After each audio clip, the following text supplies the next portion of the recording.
So, chapter 8.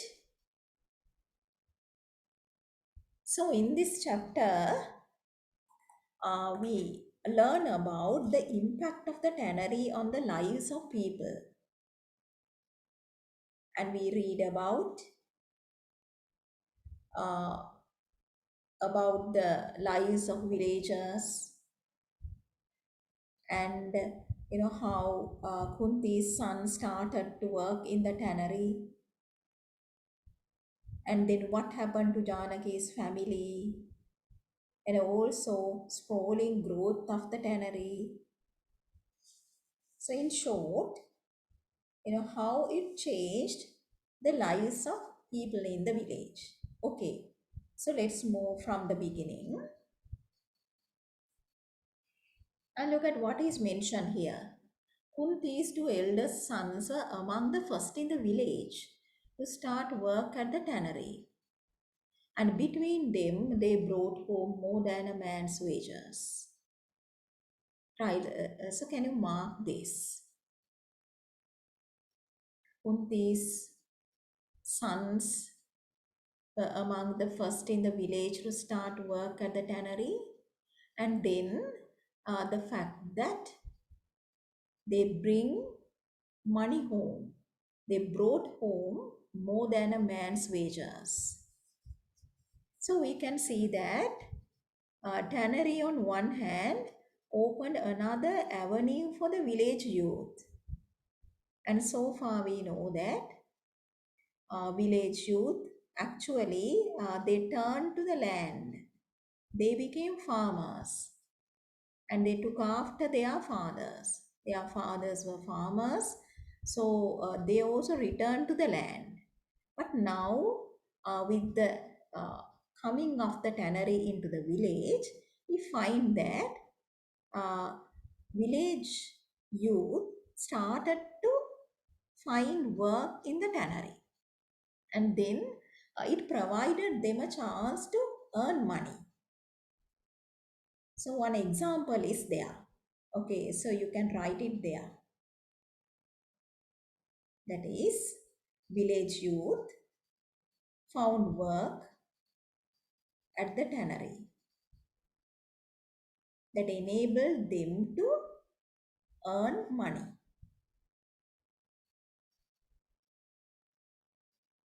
Okay, so in the second paragraph, we find the words of Kunti. And we know that Kunti has a positive attitude towards a tannery, and whereas Rukmani bears the opposite attitude. And this is what she thinks about the tannery. You see, said Kunti, the tannery is a boon to us. And I think you know the opposite word. We say boon and bane. Boon is, it's like an advantage, and bane is a disadvantage. Or a boon is a blessing. So that is her attitude. Oh, that's what she thinks about the tannery. The tannery is a blessing. Have I not said so since it began? You can write there, Kunti considers tannery as a blessing to them. Kunti considers tannery as a blessing to them.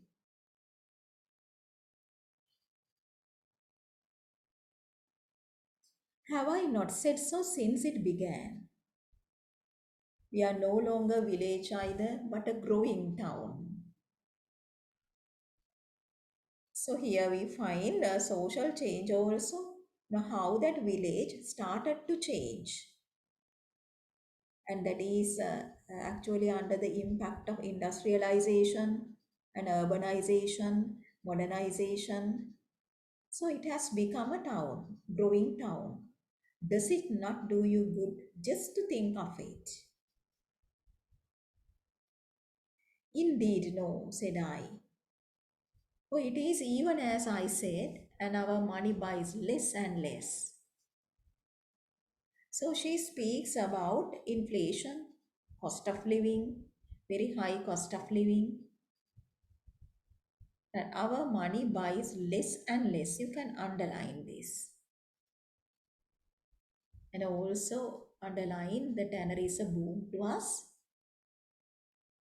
That is Kunti's idea about the tannery.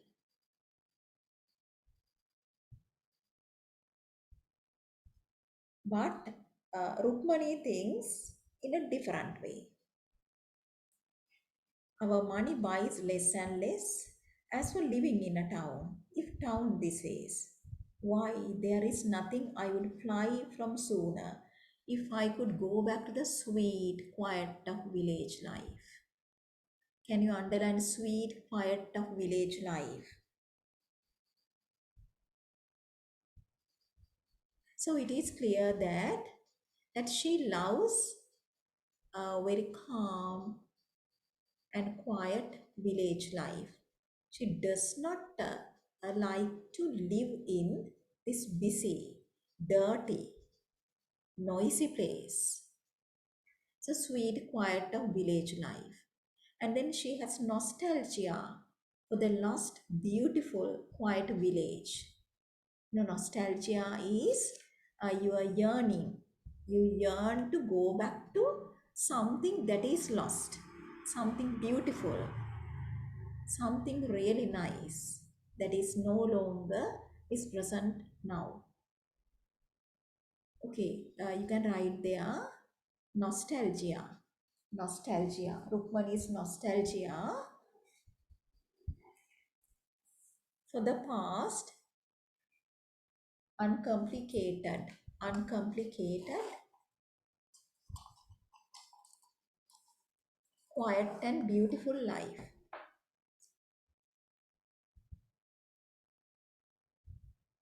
Quiet and beautiful life. Now it is all noise and crowds everywhere. And you can see the contrast between the past and the present. And also, can you write their contrast? Contrast between the present and the past. The present village and the past village.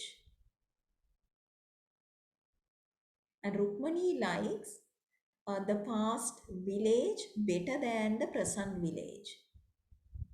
And she speaks about uh, the quality of life they all had to lead now. All noise, crowds, rude young hooligans. You know, hooligans are the ruffians or troublemakers, indisciplined people, idling in the street and dirty bazaars, and uncouth behavior. And uncouth behavior too is indisciplined behavior. No man thinks of another but schemes only for his money. And there she also uh, refers to the loss of human values or degradation of human values. And people have they have started to forget their good values, human values, like consideration for other people, sharing, caring, and concern. But they have become selfish. That is under the influence of money, only for his money. So that is the influence of money upon the minds of people. Okay, so you can write their selfishness, losing human values, and they have become commercialized or money minded. Right. Okay. Words and words, said Kunti, stupid words. No wonder they call us senseless peasant women. But I am not and never will be. There is no earth in my breeding. If there were, you would be the better for it. said I wrathfully, for then your values would be true. Okay, so there we find the difference between Kunti and Rukmani. So you can write here difference between Kunti and Rukmani.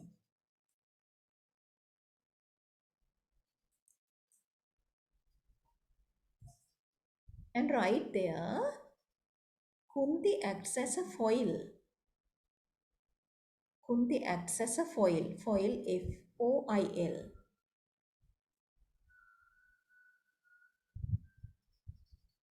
Acts as a foil to Rukmani.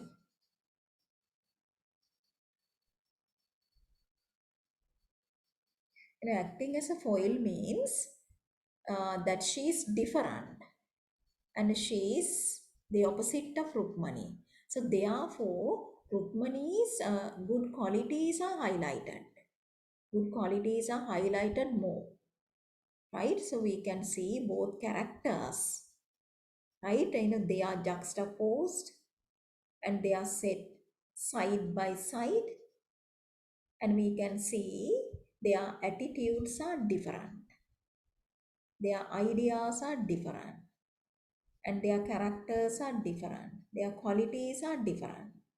Okay, so one acts as a foil to another, that is like emphasizing good or bad of the other character,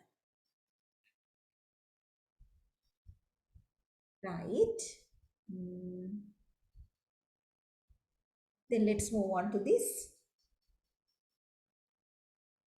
Kunti only shrugged her delicate shoulders and left us. She spent a lot of her time making unnecessary journeys into the town, where with the good looks and provocative body,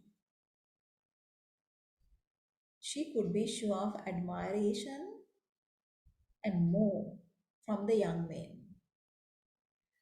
Okay, can you underline this? Underline, she spent a lot of her time making unnecessary journeys into the town. And also underline good looks and provocative body. And also underline, she could be sure of admiration and more from the young men.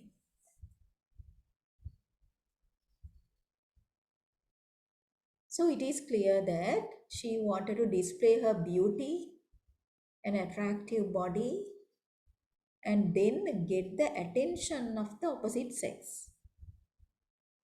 At first, the women said it, and the men said they were jealous. So first, the village females started to talk about it. How Kunti acts like, going to the town and then talking to men, all these things. And then village men said that the females were jealous of Kunti. That's why they were talking in that way about Kunti's behavior. Then men too began to notice. So as time passes, males in the village too started to notice behavior and remark on it. And they too started to comment on that and wonder, can you underline why her husband did nothing? Now, if I were in his place, they said, right, they even started to uh, say, if I were in his place, I would do in this way. But they had ordinary wives, not a woman with, can you underline, fire and beauty in her and the skill to use them. So remember this about Kunti. This is very true of Kunti, fire and beauty in her.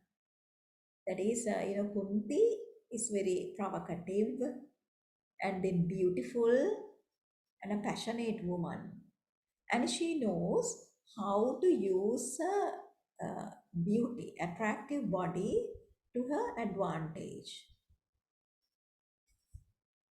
And then what feature is mentioned here? why her husband did nothing. And village males wondered why her husband did nothing to control her behavior. So this behavior is shameful, shocking behavior.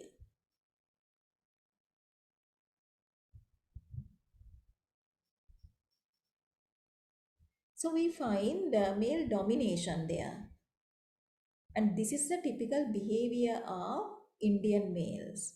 So Indian society is a patriarchal society, and males consider themselves superior to females, and males have the power, and they have the power to control females. And once married, and female is always subservient to her husband, and husband has full authority over the female. But we find here in Kunti's marriage, it's not so. And then villagers started to comment on that because her husband should do something about it. That is a typical behavior of Indian husbands. But this one didn't do anything, so they started to speak about it. And they even said that if I were in his place, I would do like this. Okay, so mark this place. So this too is a comment on traditional Indian society. And if a person goes against the values of that society, people start to talk about it, and they start to criticize that person. And Kunti actually she did not display the expected behavior of a typical Indian female. So others started to criticize her behavior. Okay, then let's move on. Yeah. Besides which, he was a quiet, dull man.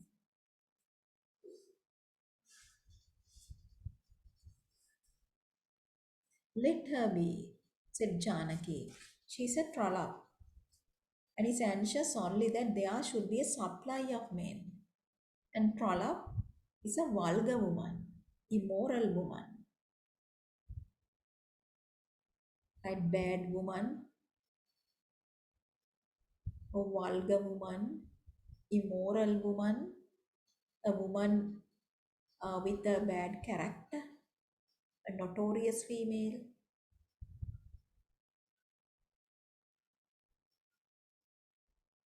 Her voice held both anger and bitter hopelessness. For a long time now, her husband's shop had been doing badly. He was unable to compete with the other bigger shopkeepers whom the easy money to be had from the tanners had drawn to the new town. Okay, can you underline? He was unable to compete with the other bigger shopkeepers.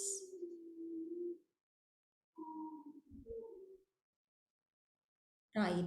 And these shopkeepers started their shops in this village.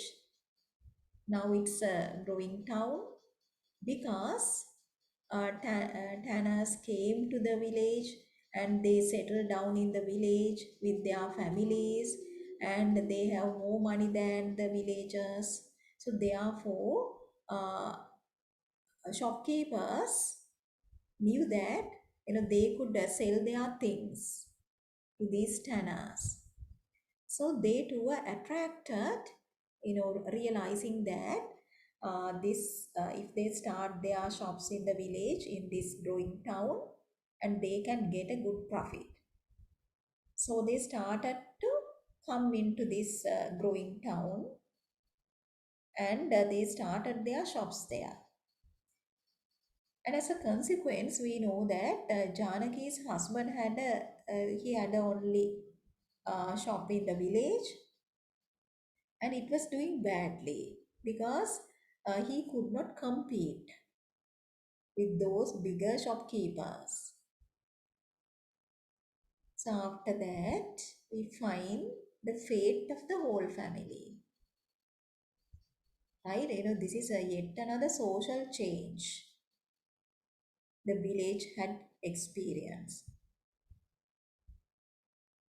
A few days after our conversation, can you underline the shop finally closed down? Underline nobody asked, where do you go from here? Underline they did not say what is to become of us. We waited and one day they came to bid us farewell, carrying their possessions, with their children trailing behind, all but the eldest, whom the tannery had claimed. And the eldest stayed in the village. He found a job at the tannery. But the others, the smaller children, they were trailing behind their parents. And then they carried their possessions and they left the village. And they did not know where they should go from here. And their friends didn't even ask, where are you going? Right? Where do you go from here? They didn't ask because it was too obvious. Can you write there displacement? That too is yet another impact of tannery upon the village. Displacement.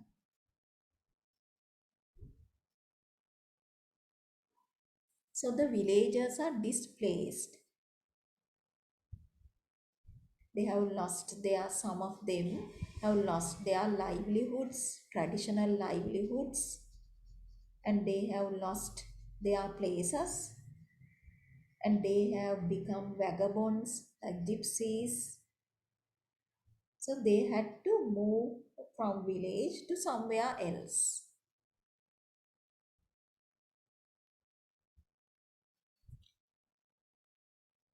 Then they were gone. And the shopkeepers were glad that there was less competition. Okay, underline this also. So people had become very selfish, self-centered. And other shopkeepers, they were happy because now there is one less in the competition. There was less competition. And the worker who moved into their hut was pleased to have a roof over his head. And we remembered them for a while and then took up our lives again. So, once again, that is a resignation of villagers. Right? So, they are not vehemently reacting against this fate, but they passively accept their lot. Okay. So, we find once again there is a degradation of human values because now people don't have much compassion for others. They think that now there is less competition, so it's better.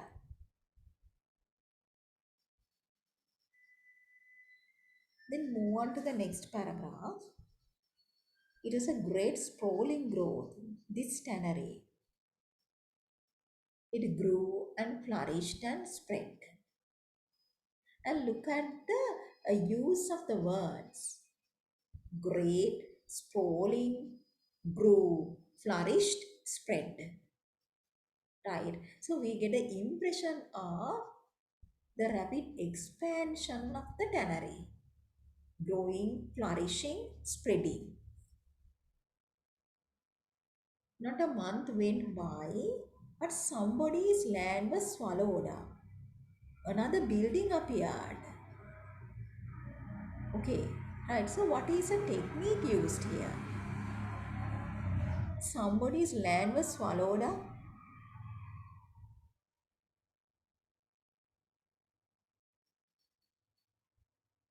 And who swallows the land?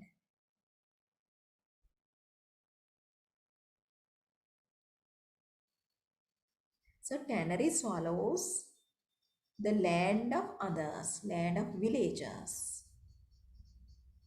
And then another building, that is another building of the tannery appeared. So we find, let's see whether you can locate the literary device there. Very good, Tunali. Personification. That's what I want you to notice, right? Because tannery is given life here. And we know tannery is, it's inanimate, it is lifeless. It cannot swallow something. But it's a tannery that is swallowing up the land of the villagers. Right? So tannery is now almost compared to a monster, greedy monster, swallowing, greedily eating up land.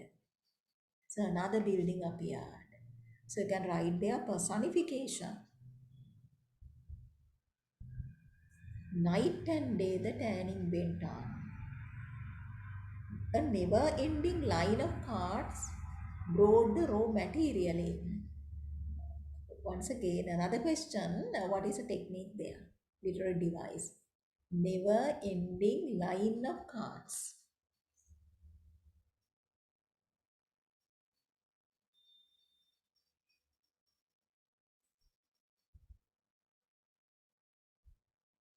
Okay. So never ending,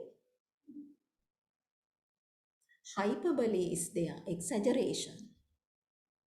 So we can't say that a line doesn't end, never ends. Very good.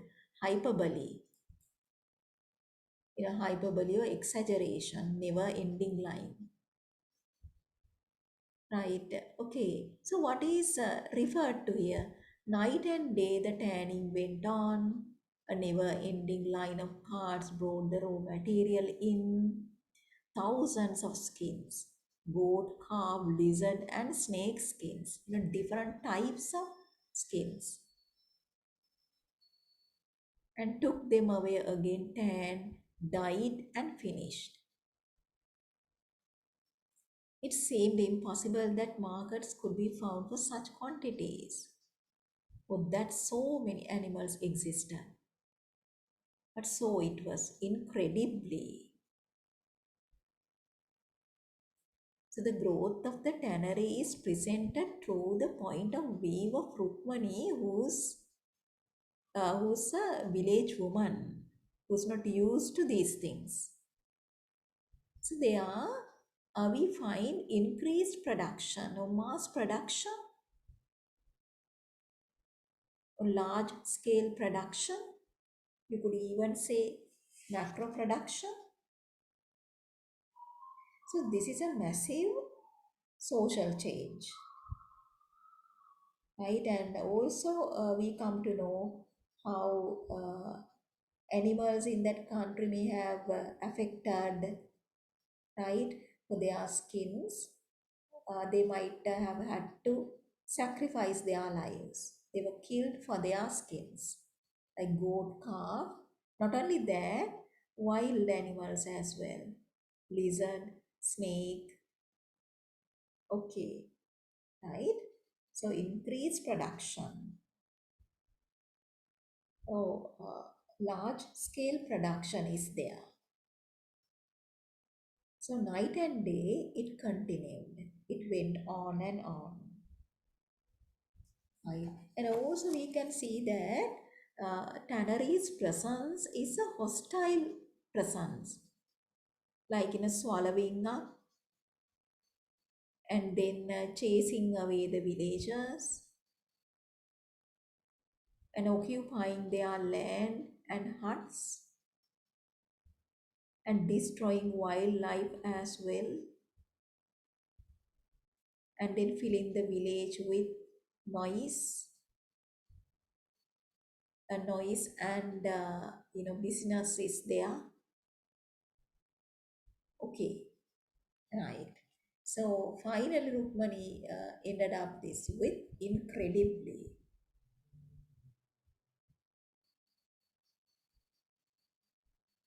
The officials of the tannery had increased as well. Apart from the white man we had first seen, who owned the tannery and lived by himself. So can you underline it? Now it is clearly mentioned that the owner is a white man. Underline white man who owned the tannery.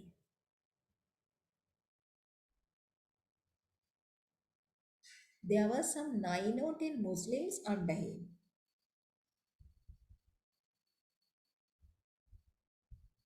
They formed a little colony of their own, living midway between the town and open country in brick cottages with whitewashed walls and red tile roofs. So they enjoyed better living conditions, unlike the villagers who lived in huts, primitive huts, basic huts. And also we find uh, coming of different communities, 10 Muslims. So they too found their way into this small town because they came to work at the tannery. The men worked hard, some of them until late at night. The women, well, they were a queer lot, and their way of life was quite different from ours. What they did in their houses, I do not know. Can you underline? Their way of life was quite different from ours.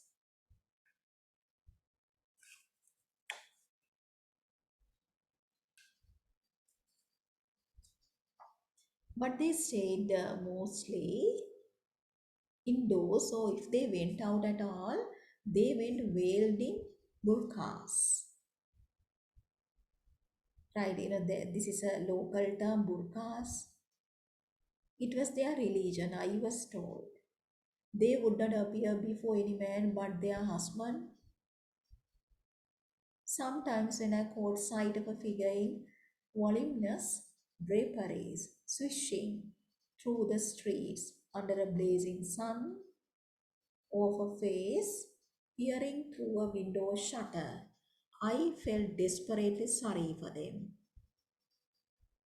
deprived of the ordinary pleasures of knowing warm sun and cool breeze upon their flesh, of walking out light and free, of mixing with men and working beside them.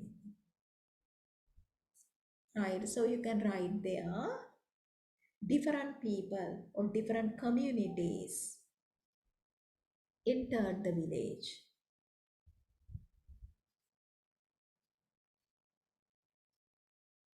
Entered the village because of the tannery.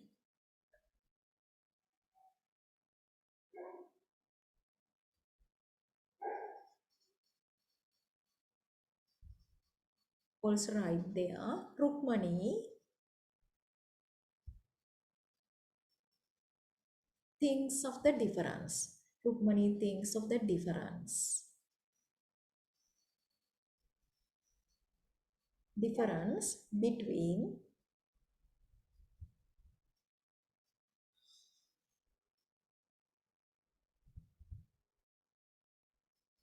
difference between these people, these people and villagers.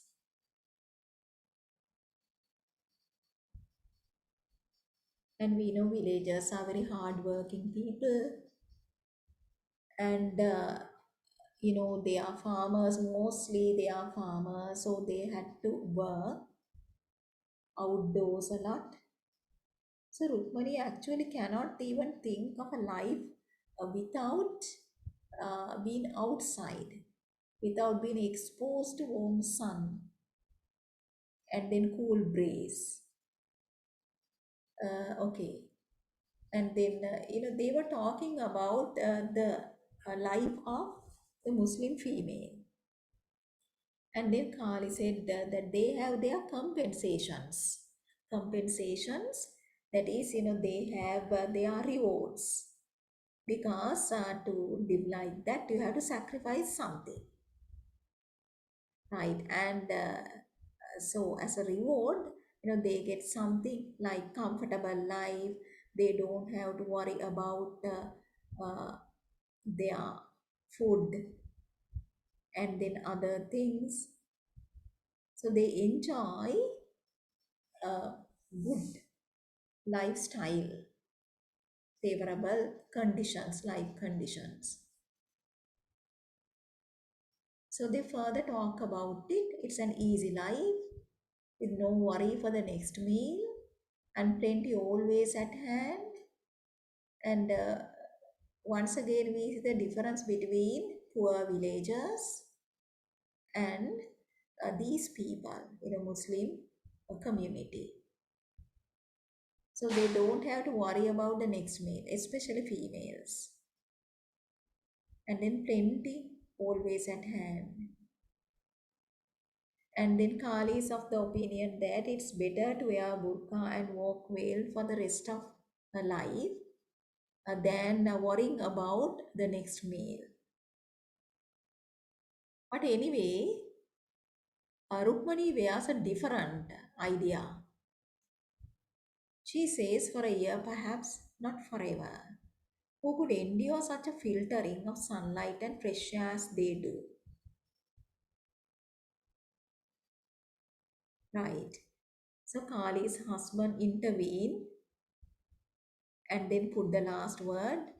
You are like a pair of monkeys, right? So don't talk about exchanging your lives. Their life is theirs and yours is yours.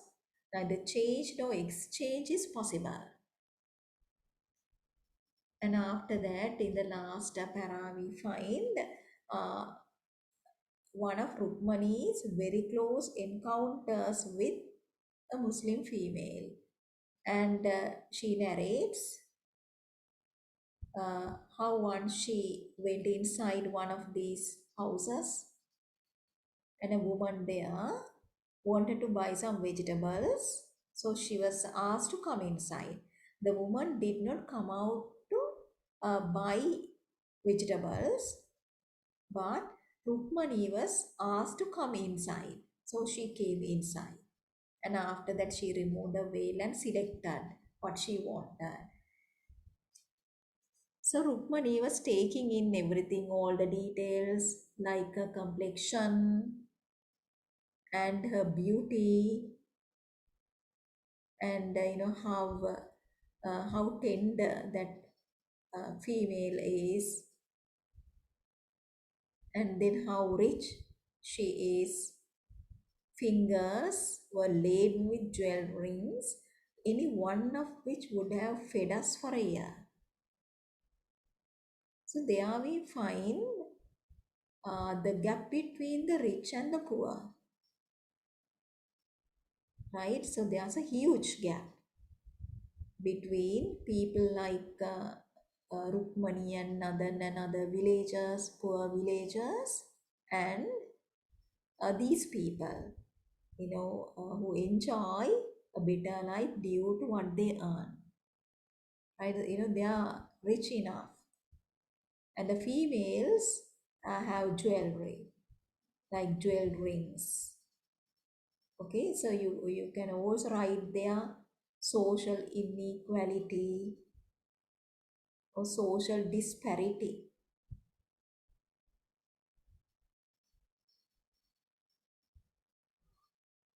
She smiled at me as I went out, then quickly lowered her veil again about her face. I never went there again. See, that is, in that short sentence we find embedded Rukmani's dislike for such a life. There was something about those closed doors and shuttered windows that struck coldly at me, used as I was to open fields and the sky and the unfettered sight of the sun. Okay, right. So, chapter 8 is a very short chapter, And in this chapter, we mainly learned about the impact of the tannery upon the lives of villagers and their different attitudes towards the tannery. And in some villages, especially ones like Kunti, consider tannery as a boon, a blessing, or God sent, an advantage. But there are some people like Rukmani, and Rukmani actually doesn't think in that way. To her, tannery is not a boon but a bane.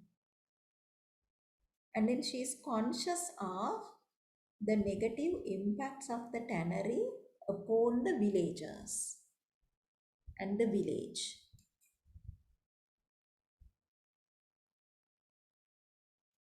Okay, right. That's a problem with the sound, I think. Uh, okay, right. So this is about the impact of the tannery upon the lives of villagers. And then something that uh, tannery is a boon. Ones like Kunti think that tannery is a boon to them. Boon is a blessing or a God sent. But there are some mothers like Rukmani who think that that is a bane or disadvantage or a curse to the village and to the villagers. So Rukmani was speaking about the negative impacts of the tannery upon the village, and she was conscious of the damage it has done to the village. And there actually we can make the title relevant to what is mentioned here, because Rukmani said that she was longing for peace and quiet of the sweet village life, and it is no more because now the village is changed. So it is like, in a way, it is like nectar in a sieve. Nectar can be considered as the beautiful or idyllic, perfect countryside life. That is actually sweet as nectar to lot of villagers. So the atmosphere is very calm, and people are contented, and it's a perfect lifestyle.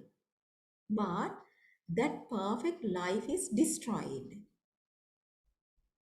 with industrialization brought about by the tannery. So it is like nectar in a sieve. That beautiful, sweet, and idyllic village life is no more. It's like putting nectar in a sieve. So the sieve does not hold nectar. It does not hold the sweet of village life. Right? So you can mention that also, relevancy of the title to this chapter, Nectar in a Sieve. Okay.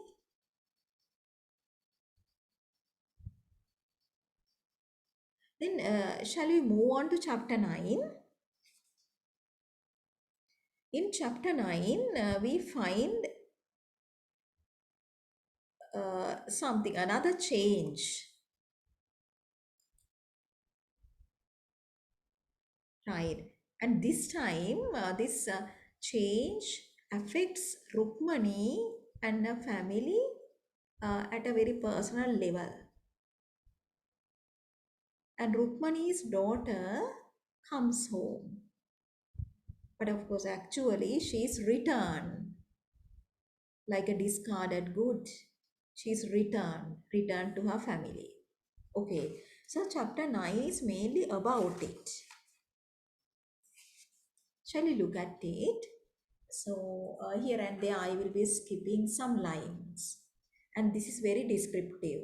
So, at first, uh, we find what Rukmani was doing, and she was pounding red chilies, and then that is described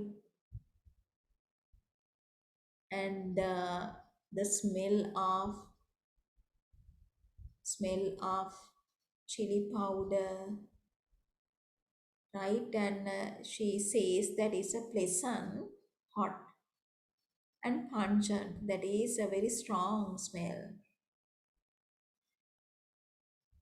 So it was a peaceful morning because that day the tannery, it's a holiday for the tannery. So the village is very calm and quiet, right? And Rukmani considers that day as a blessed day, which for one blessed day in the week closed down completely. May have been Sunday. Each time I paused, I could hear sparrows twittering and the thin, clear note of a myna. But when the tannery sound is there, they can't hear the sound of wild birds. But that day, because of the closure of the tannery, they can hear the sound of sparrows and also the sound of mynas.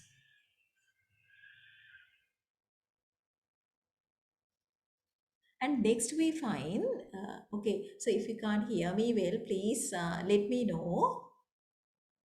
Into view on the horizon came two figures. So Rukmani was able to spot two people coming towards her hut. And then later Rukmani was able to recognize them. I recognize my daughter, and it's her daughter Ira coming home. I had seen her only once since her marriage, and since then over a year had passed. So we can see that after marriage, the female does not have uh, many chances of visiting her parents. So she is more or less confined to her own home. So Ira uh, is not a frequent visitor to her parents' home. So Rukmani, recognizing them, she was getting ready to receive them, like washing her face. And also, this is a cultural feature. On the doorstep, I traced out a column, a pattern of white rice flour to welcome them. Can you write there? Culture, Hindu culture.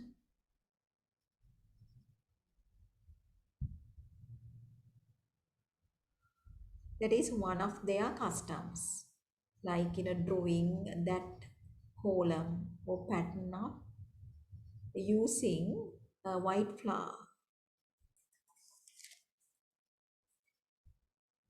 They approach slowly, but there Rukmani started to notice that something is not right. So they came very slowly, as if their feet were somehow weighted, not with the lightness which should have brought them quickly to my side. Something is wrong, I thought. And from the way they came, Rupani was able to understand that something is not right.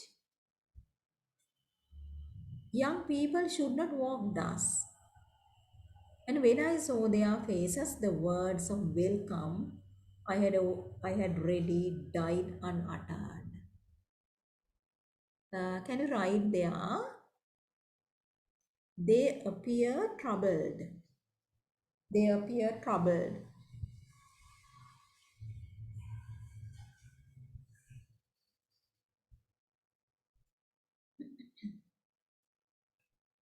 So next we find our daughter knelt at her feet, how she paid her respect to her mother. Okay, but Rukmani is uncomfortable and she sensed something ominous. and she might have felt that something bad is going to happen. With hammering, hammering is beating. Her heart was beating fast, hammering heart. Let us go in, I said, you must be tired. And then Ira entered obediently, and that is a feature of Ira. She is very obedient. Her husband stood stiffly outside. Come, I said again. Sit and rest for a while. You have traveled a long way. Mother in law, he said, I intend no discourtesy. That is disrespect. But this is no ordinary visit. You gave me your daughter in marriage. Can you underline here? I have brought her back to you. She is a barren woman. So now we realize why they walked in that way, why they appeared troubled, and the purpose of this visit. Right, so he had come to return Ira to her family. And you can see the situation of a female, and female is always very vulnerable. And then her husband decides her fate, her future. Right, so it is very easy for the man to desert his wife if she does not bear children. And that is a position of the female in Indian society, in traditional Indian society. There is no one to uh, protect her rights and speak for her. So she is really helpless.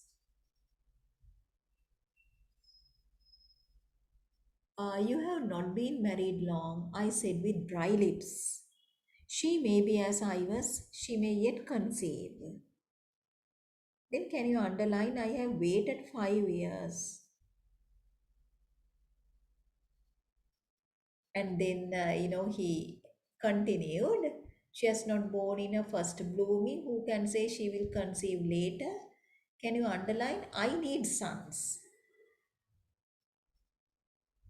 Right. So, firmly he said that he needed sons, and then he had waited for 5 years. And now he is convinced that his wife is barren, that she will not be able to give him sons. And mark this, he didn't say I need children, but he said I need sons. Once again, that is discrimination of the female. Right? So he did not need daughters, but he needed sons. And also, uh, we see how pathetic the situation of a female. And then when there are no children in the marriage, the female is held responsible. Now it may be the fault of the man, but anyway, the blame goes to the female. And they pass a judgment on the female, thinking that it's her fault. She is barren, and it can't be the fault. It's impossible to think that it may be the fault of the man, but it must be the fault of the female. So she is to blame, and she is to be punished, and she is to return, she should return to her family. Okay, you can also write there vulnerable situation of a female. Vulnerable. The vulnerable means it can easily be damaged. Vulnerable situation of a female.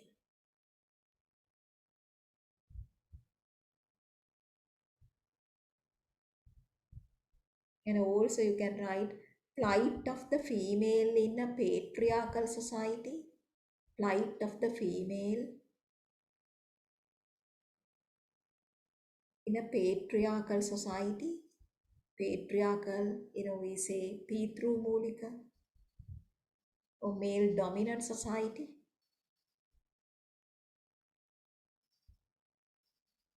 So we can see that, he is a typical male, not an exception.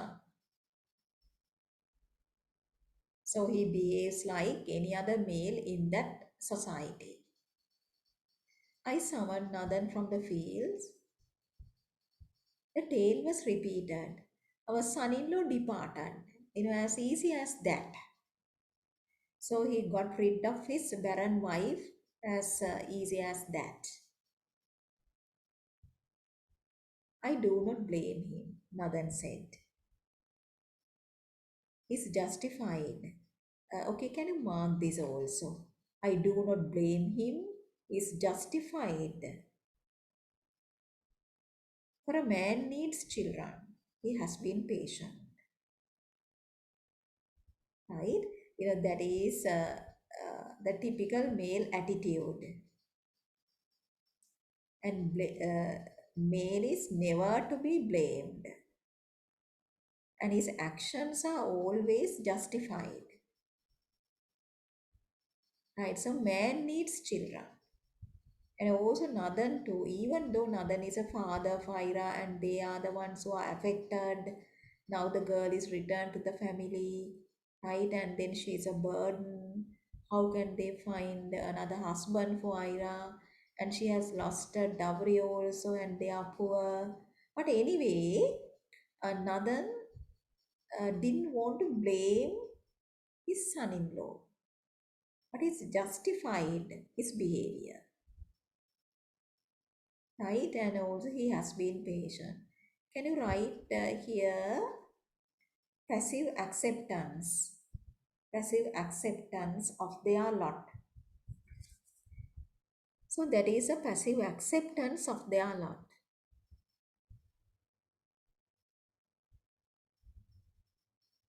That is Indian character. Indians, those villagers, conventional Indians, they passively accept their lot. They think that that's God's will, right? And then they should not do something against it. But then Rukmani pointed out that it's not right, not patient enough, I said. Not patient like you, beloved.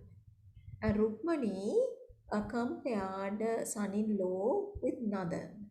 And we know Nadan waited for 6 years for a son.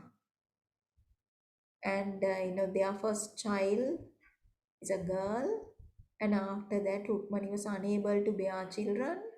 But Nadan, of course, waited patiently, even though he was disappointed at first. So Rukmani reminded him of that, not patient like you, beloved. So we can see Nadan is actually better than most males in that community. Right, we know that he is very lenient and he tolerated that Rukmani is being more educated than him and he is ignorant and he understood that his wife is a cut above him. But anyway, he did not exert his rights and then uh, he did not order Rukmani not to practice reading and writing, but he allowed Rukmani to continue her pleasures like reading and writing. Okay, so Nadan is different from most other female males in that society. But anyway, right? He has his traditional side as well. So next we find how the girl is affected by this. What happened to her? And this is actually a serious misfortune. And then Rukmani's heart bled for you, right? that Ira, and she was thinking about she was lovely still, but strain and hopelessness had shadowed her eyes and lined her forehead. She seemed almost to back away as I went to her. Okay, so she was feeling sorry for her daughter. Leave me alone, mother. I've seen this coming for a long time. The reality is much easier to bear than the imaginings. At least now there is no more fear, no more necessity for lies and concealment. So Ira thinks that, now this is better than having to lie and conceal. Right, there should never have been, I said. Are we not your parents? Did you think we would blame you for what is not your fault? And of course, Rukmani is a mother, and she thinks that that is not the fault of her daughter. And we are not blaming you because it's not your fault. There are others, she replied, neighbors, women, and I a failure. A woman who cannot even bear a child. Can you underline I a failure? A woman who cannot even bear a child?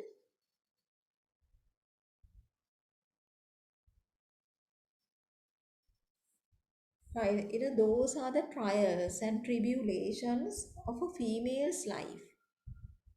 And a female is considered a failure if she cannot bear a child.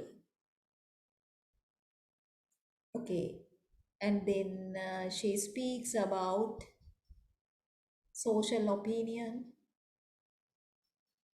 others' attitude towards a barren woman, neighbors, women, there are others.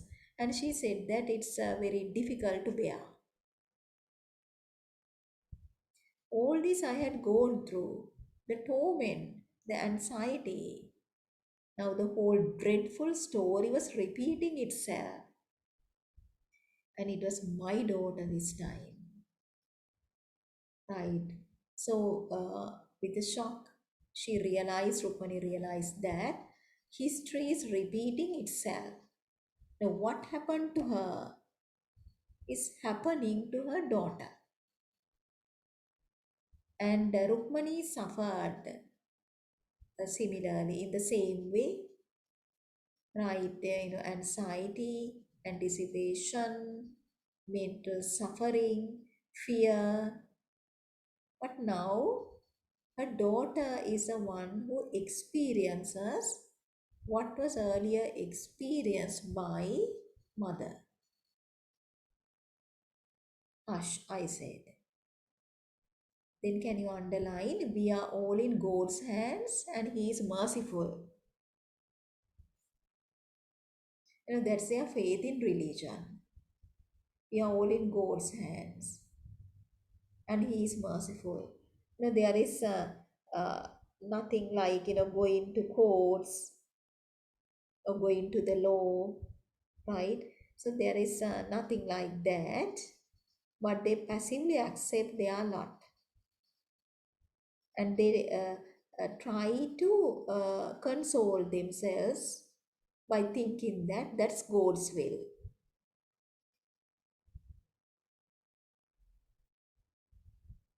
My thoughts went to Kenny. He can help, I thought. Surely he can do something. My crushed spirit revived a little. And then Rukmani now thinks of going to Kenny for help. And his treatments were helpful, and Rukmani was able to bear many sons. And now she thinks of going to Kenny for help. Okay, so about this time, Arjun was in his early teens. So Arjun is a teenager now, early teens. He was tall for his age and older than his years. Older than his years means he's matured, right? That is, he is with more understanding than some others of his age. I had taught him the little I knew of reading and writing. Can you underline this? I had taught him the little I knew of reading and writing. So Rukmani's education is limited. But she knew only a little, knew of reading and writing. Now he could have taught me and most other people in the town. Right, so he improved on his own, like finding reading material and then practicing writing. Right, so now he is better educated than most other people in the town. I do not know how he did it. Oh, we could not afford to send him to school. Can you underline? We could not afford to send him to school. Underline or to buy him books. So that is the impact of negative impact of poverty. And because of their poverty, they could not send Arjun to a school to get education. So later we find, he had to stay poor. And later we find Arjun live in the country to be a plantation worker in Ceylon. Okay, right? So they did not, parents didn't have enough money to uh, spend on his schooling. Yet he always had a book or two by him. So they didn't have enough money to buy him books. But Rukmani noticed how he read some books about which he grew vague if I asked questions and spent many hours writing on scraps of paper he collected, or even when he had none on the bare earth. Secretly, I was glad.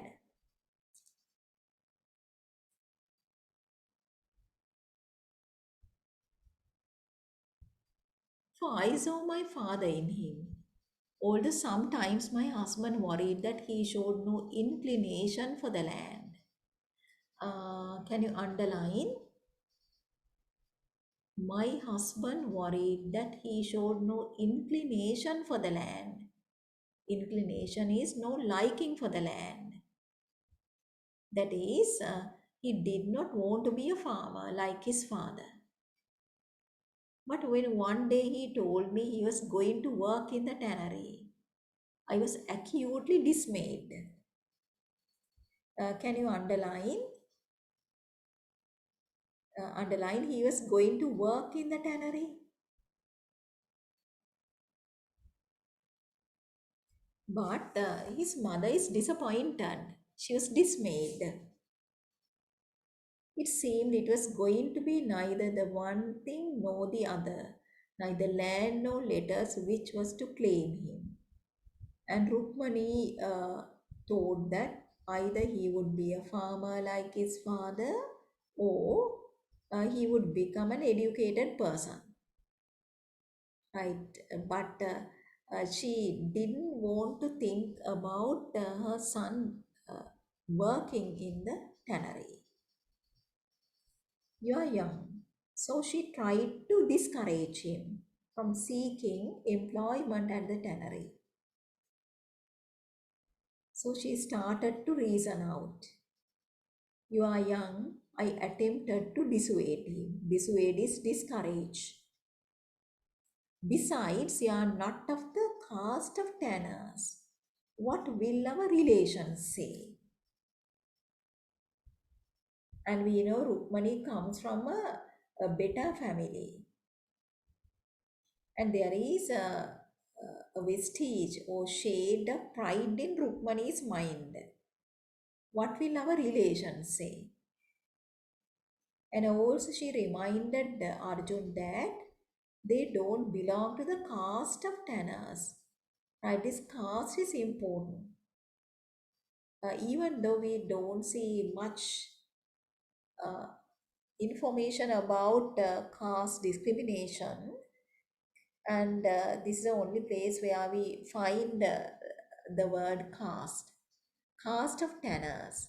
So Indian society is a caste-based society, and we know that if a person belongs to the lower class and he is treated with inferiority, is considered inferior to others. And there are some others who belong to the high castes like Brahmins, Kshatriyas, like that. So they are respected by society. And then Rukmani reminded her son that they are not of the caste of tanners.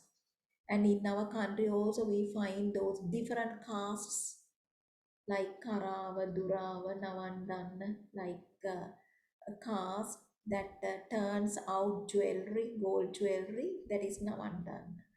And then there's another caste, Dobi caste, right? And there is yet another one. Uh, those people are engaged in making pottery. What will our relations say, right? There is an opinion of our relations, and they will not like this. And then actually, in Indian society, uh, cow is a sacred animal, and also most of them are vegetarians. And to them, dealing with carcasses like dead bodies, and then parts of dead bodies like skins, that is repulsive, and then that is something you should not do. That is looked down upon by society, having to deal with parts of dead animals like skins. What will our relations say? I do not know, he said. I do not care. The important thing is to eat, right? So we can see that that he is more practical than his mother. And he pointed out to Rukmani that the most important thing is survival. To survive, you have to eat. To eat, you should buy food. To buy food, you should have money. And then we don't have money because we are poor, right? So he pointed out that simple truth to his mother. The important thing is to eat. That is for survival. How heartless are the young? One would have thought from his words we had purposely starved him. When in fact of what there was, he always got the biggest share after my husband. Can you mark this? In fact of what there was, that is the food they have, underline, he always got the biggest share. Biggest share is a lion's share after my husband. So again, that's a patriarchal value. That's how the eldest male child is treated in the family. And he is treated as the next head or future head of the family. So the biggest share goes to the head of the family, the husband, and the next biggest share goes to the eldest male child. So it goes like that. So he always got the biggest share after another. So I said, we do not do enough for you. These are fine words from an eldest son. They do not make good hearing. Right. So they are, she's referring to the duty of the eldest son. These are five words from an eldest son. So eldest son should be quite mature, responsible, right? And he should respect his parents. They do not make good hearing. You do everything you can, he said. It is not enough. I'm tired of hunger. Can you underline? I'm tired of hunger. I'm tired of seeing my brothers hungry. This is reality. Underline, there is never enough. There is always scarcity. Especially since Zaira came to live with us. So male chauvinism is there, right? Even though he is the brother of Ira, he does not want to think that their food is being shared again and again among so many mouths. So especially since Ira came to live with us, so there's another portion goes to Ira. So she is considered a burden. You'd grudge your own sister mouthful, like, right? Who eats half what? Can you underline? Who eats half what I give her? Underline so that you boys can have the more. Right? So usually the traditional Indian female eats only a little so that male can eat more, and she eats only a little, but the male eats more and more. The more reason for me to earn, rejoin Arjun. I do not grudge food to her or to you, because both of you are females. I do not grudge food to her or to you. I'm only concerned that there is so little. Then Arjun pointed out that he is not cross with Ira. He is not cross with his mother. He doesn't consider them as a severe burden. But he pointed out that he is concerned about that they are having so little, not having enough. He was right, of course. The harvest had been very poor, so prices were higher than ever. Okay, this is the real situation. They reaped a very poor harvest, and then they had to pay the rent of the land also. So prices were higher than ever. Well, I said, go if you must. You speak like a man, although you are a child still. But I do not know whether you can obtain work at the tannery. People say they have all the labor they want. And then Rukmani had to let him go. Right, had to agree with Arjun. Right, so she gave him the permission to get a job at the tannery if he can find one. Kunti's son will help me, he replied. He has promised. So somebody has promised to take him to the tannery and find him a job there. That is Kunti's son. I did not want to be indebted to Kunti or to her son. But then we know that there is hostility between Kunti and Rukmani. The hostility is, it's not open, right? So that is not explicit but implicit. Implicit means that is concealed. She was so different from us, sly and secretive, with a faintly contemptuous air about her.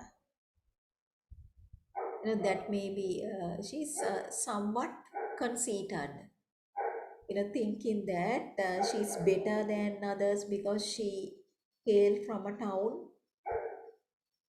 And then she even criticized a village female, saying that they are very rustic, that you don't know the ways of the town, like that. So contemptuous air about her, which in her son was turned almost to insolence. So the son inherited that look. He's a good looking person, and also he seemed to have inherited some of the bad of his mother, like contempt for the others. And in him, it is almost insolence, like not showing any respect or caring to others. He had inherited the looks too, and the knowledge of it lay in its bold eyes. A handsome, swaggering youth, not for my son.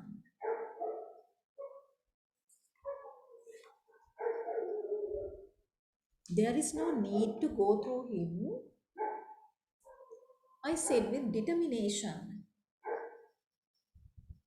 I will ask Kenny to help you. White men have power. Can you underline this? White men have power. And Rukmani speaks this with a meaning, meaningfully. White men have power. Okay, so in the novel we find power relations also. And then white people have power, they have the power of money also. And also we find, tanner is powerful and it has a power of money, and you will find it later in the novel. So white men have power, power of money, and then power of administration, right? So they are powerful. Indeed they have, he said bitterly, over men and events, and especially over women. Can you underline over men and events, and especially over women? So he agreed with Rukmani about white men having power, but he added something more in a bitter manner. Right, so they have power over males and events also. Right, so he is conscious of the power they wield over everything else, and especially over women. There could have been an underlying meaning there, implication. What do you mean? I said to him. Speak with a plain tongue. Plain tongue means speak directly, or not at all. He looked at me obliquely with darkening eyes, but would say no more. Obliquely is indirectly, but would say no more. Right. So he may have heard some rumors in the village about his mother and Kenny because they were very close.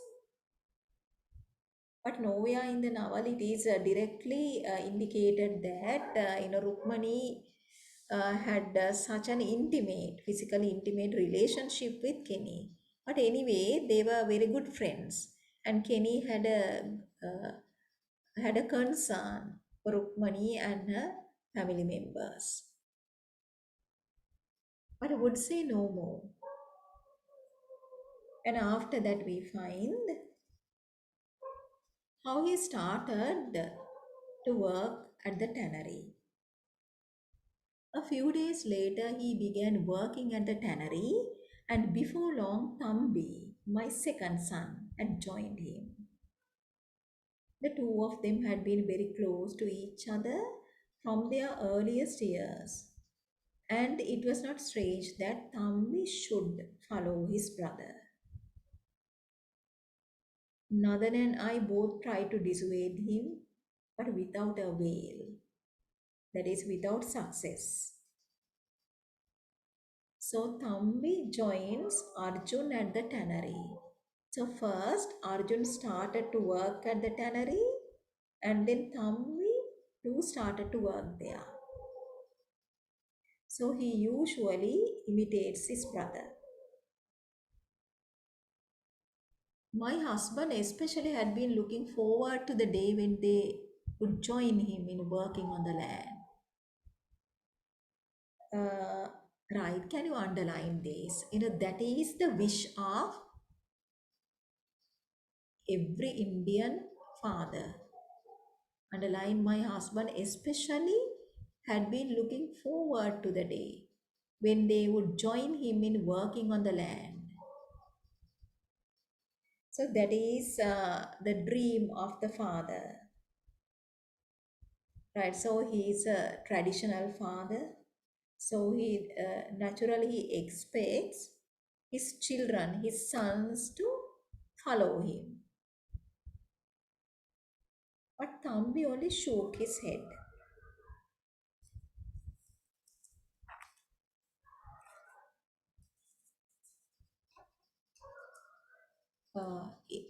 This is what he pointed out.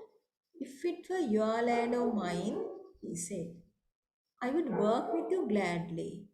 But what profit to labor for another and get so little in return? Far better to turn away from such injustice. Can you underline injustice?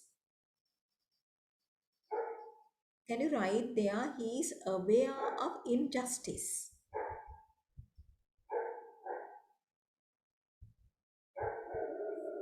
So the younger generation or the new generation finds new avenues. So there are better chances for them than the chances uh, the older generation had. And Northern's generation did not have different options. They had only one option, that is to return to the land, and other than that they did not have like many avenues open for them. But in the younger generation we find there are, how they are conscious of the chances available for them, and also they are aware of social injustice. So he says that this is unfair and this is not right. But it never occurred to Nadan and Rukmani that that is unfair, that is injustice. Okay, so we can see, both these boys are benefited by learning, by education, and Rukmani actually gave them like early education that is limited. But after that, we find how they improved their knowledge, and now they know the things their parents did not know about social injustice. And then what he points out here is its truth. And then he's more sensible than his parents, more practical than his parents. And he's said that this is not your land, this is not my land. So then we are forever working for somebody else. So we are not going to get any profit because we are working for another. And for our labor, we get something that is something very little, so little in return. So that is unfair. That is social injustice. Right? So the new generation is aware of social injustice. Northern said not a word. There was a crushed look about him, which spoke of the deep hurt he had suffered more than any words could have done. He had always wanted to own his own land. Can you underline it? He had always wanted to own his own land.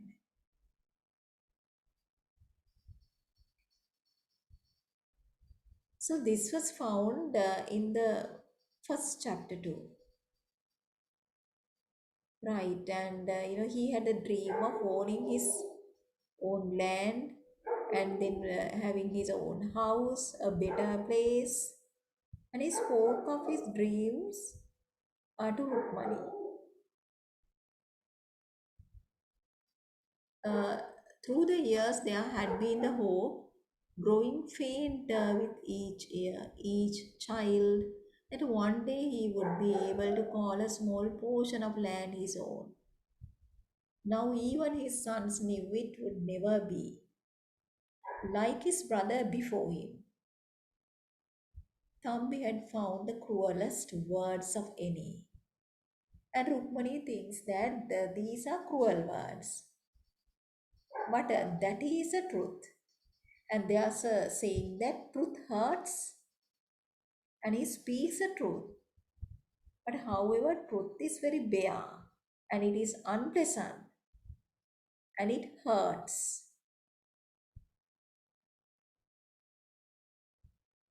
Yet they were good sons, considerate of us, patient with others, always giving us a fair share of their earnings. Right? So they are dutiful sons, Rukmani's sons, and they think of their parents. And also, they brought their earnings to the family, giving us a fair share of their earnings. So they know their duty by their parents. So in the next few lines, we find how Rukmani speaks about the improved economy of a family. These are the indications of the improvement to the economy of the family. With their money, we began once again to live well. Right? That is mentioned, and after that, we find more details about it. In the granary unused for so long, I stored away half a bag of rice, 2 measures of dal, and nearly a pound of chilies. Those are Rukmani's savings. That is Rukmani's secret hoard. Storing some food and then some dal and chilies. Hitherto, almost all we grew had been sold to pay the rent of the land. Can you underline this also? Almost all we grew had been sold to pay the rent of the land.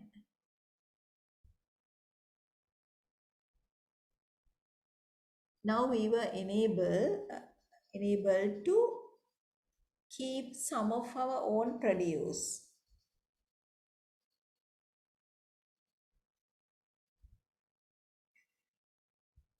I was especially pleased that I had not been forced to sell all the chilies. But these are useful to us when the tongue rebels against plain boiled rice, desiring ghee and salt and spices which one cannot afford. The sharp bite of a chili renders even plain rice palatable. That is extreme living conditions. That is, they can't afford to have better food like ghee and then spices, right? So she thought that chili is a successful replacement of better food items like better and expensive food like ghee and spices. Uh, I was able at last thatch our hut again. So Rukmani was able to rethatch her hut. So for that also she had to spend some money, substantially, with two or three bindings of leaves. That is in a very strong manner. For the first time in years, I bought clothes for the older children, a sari for myself. And although he protested, I bought for my husband a dhoti, which he badly needed, since the other was in rags and barely covered his loins. Both he and I had the garments we had worn at our daughter's marriage, but these we never thought of wearing. Whatever hardships our day to day living might have, we were determined not to disgrace our sons on the day of their weddings. Right. So we can see how her family started to live better than before thanks to the money brought by Arjun and Thambi from the tannery. And then Rukmani was able to buy some clothes for the family members, and then they were eating better than before, and she was able to repair the roof of the house, right? And then buying some clothes, like different items of clothing. Okay, that's it.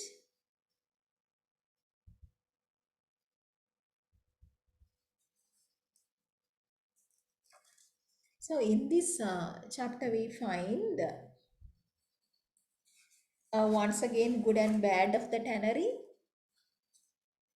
positive and negative impacts of the tannery.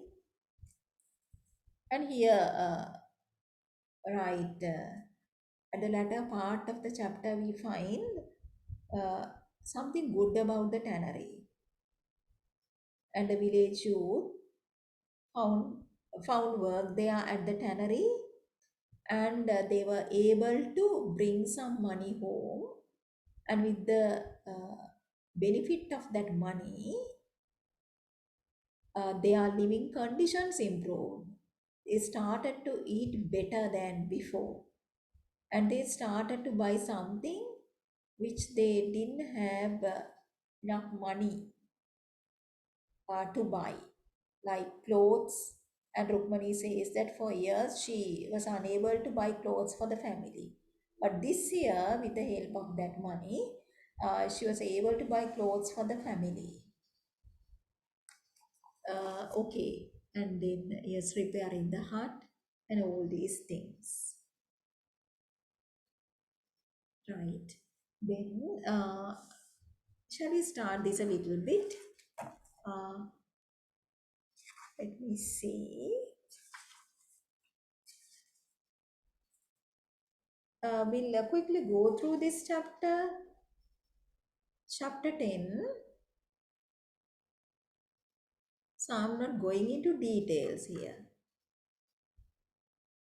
And in chapter 10, we find Deepavali, a cultural and religious festival of Hindus, festival of lights, and how they celebrated. But I will look at the first few lines. Uh, okay, and then Rukmani was getting ready to celebrate Deepavali. To the children, I handed out 2 annas apiece to be spent on fireworks. I had never been able to do so before. And can you mark it? So they are the improved family economies suggested. And this year she was able to afford fireworks of children. In previous years, we had contented ourselves with watching other people's fireworks, with going down to the bonfire in the village, and even now I felt calms about wasting money on such quickly spent pleasures. But their rapturous faces overcame my misgivings. So she had misgivings also, like doubts about spending money. It's only once I thought a memory, right? In a memory, only once, right? Just a memory. And how they celebrated Deepavali. Okay, so this section from here to the children and up to this point, this section was given as a context question in 2019. Context question from to the children and up to this point, a memory.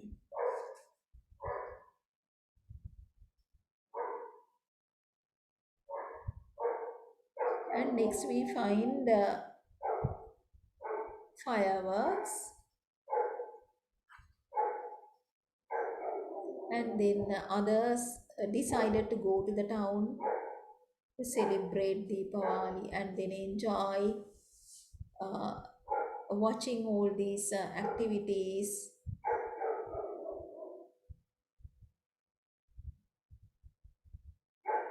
Let's see.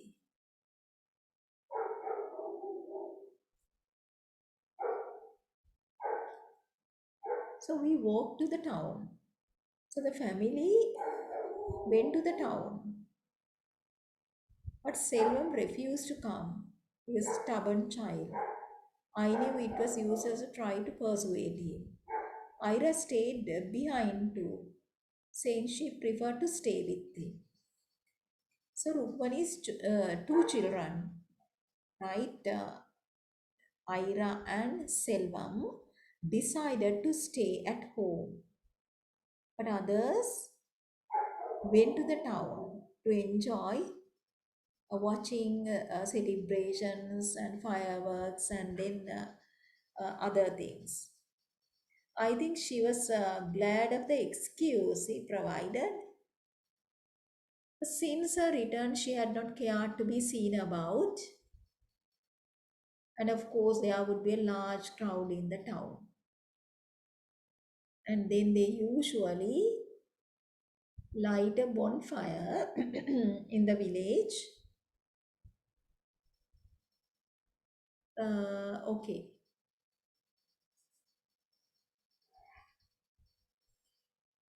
so Rukmani remembered Janaki who left the village with the family. Last year she had come with us, she and her children. This year, who knew? Okay, Anne. Right. And then we find more details about the noise that is generated and busy activities. And suddenly the place becoming more and more crowded. Right? So then we find there. So Nadan's carrying Rukmani and then dancing even. So he is very light-hearted that day and he enjoyed this to the fullest. Okay, right. So he was lifting Rukmani up and then dancing.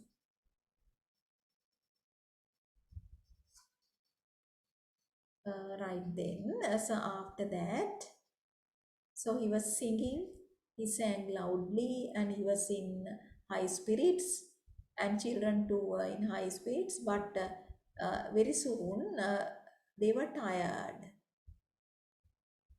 And then they returned to the hut, and then it was a very hot night, and Selvam and Ira were sleeping out in the open.